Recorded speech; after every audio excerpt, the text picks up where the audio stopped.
Manitoba police believe the cross-country manhunt for 2 BC suspects wanted for 3 murders in BC is over. At a press conference Wednesday, police announced they have found 2 male bodies believed to be that of Cam McLeod and Briar Schmigelski in northern Manitoba. The bodies were discovered Wednesday morning at approximately 10 a.m. local time in dense brush, approximately a kilometer from where items linked to the fugitives were found along the Nelson River. A cross-Canada search has been ongoing since BC. Police say they were looking for the 2 male teens surrounding the death of a young couple and another man in July.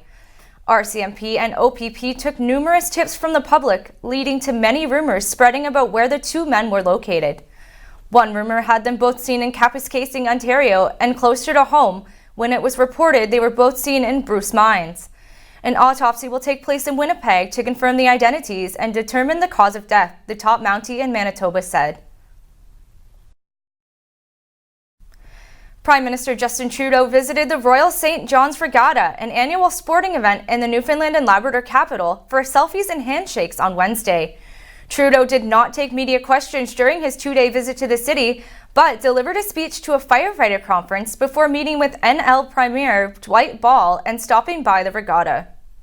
I mean, one of the challenges we have in our society that we see sometimes is a breakdown of trust of authority, respect for authority figures, including and especially politicians, but not for firefighters. The trust that you have, and we tell our kids, if you see something, if you're worried, if you're lost, go talk to a firefighter. And that's why it's so important that society and the governments have your backs as well. And that's certainly what we've been happy to do with the First Responders Memorial Fund, with the way we're looking at building codes right now to make sure we're thinking about firefighter safety at the same time. Newly released documents show senior government officials were advised to bring the focus back to the majority instead of on diversity to counter the threat of populism in Canada. The task force deputy ministers heard this idea among many during meetings last year, looking at what the government could do to guard against a possible rise in extremism and populism domestically. The group was told to encourage more public conversations and debate focused on us rather than us versus them narratives to foster social cohesion. A briefing note prepared for the senior civil servants warned that if only marginalized populations are considered, the result would be that others feel as if they do not matter. The suggestions originated from an international expert invited to speak to the Deputy Minister Task Force on Diversity and Exclusiveness in October of 2018. The Canadian Press obtained a copy of the presentation and other documents to the task force under the Access to Information Act. Dozens of white-collar Walmart employees walked out Wednesday afternoon at a facility in Northern California to protest the retailer's gun policies. Employees in the company's San Bruno, California office who took part in the walkout say they want the world's largest retailer to stop selling guns. Walmart sells guns in about half of its 4,750 U.S. stores, making it one of the nation's largest retailers of firearms and ammunition. The call to action comes after a gunman killed 22 people and wounded dozens of others at a Walmart store in El Paso on Saturday. Our goals are to get Walmart to stop the sale of all guns and ammunition, to get Walmart to publicly acknowledge that the role that selling guns and ammunition has played in the mass tragedies we've had. Additionally, to stop the Walmart wall pack from donating to any members of the NRA any members of Congress or politicians that have an A+ rating, an A or A+ rating from the NRA, as well as to really to also ban the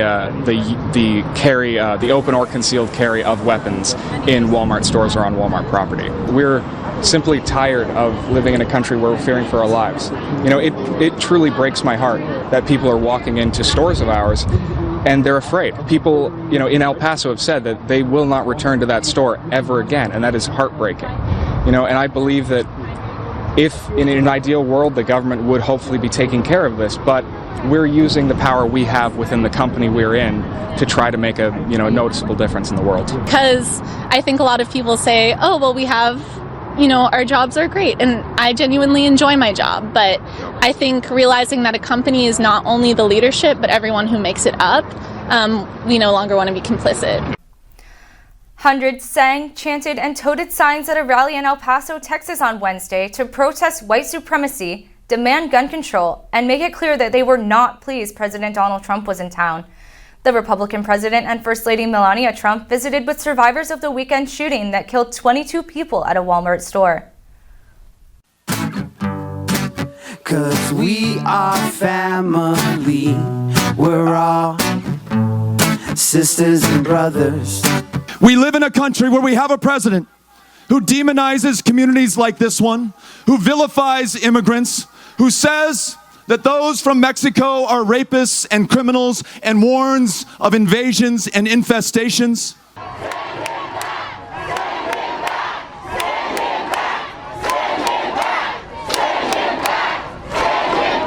His hate speech has inspired people who might be prone to violence, and I see it as a direct result. El Paso's hurting. The President of the United States is coming to say, hey, I feel your pain. You know, I realize there's a problem. We need to work on this. And it's a great consolation. I am just here to tell you that I'm ready to stand with you as we say no to hate, no to bigotry, no to racism, and yes to love.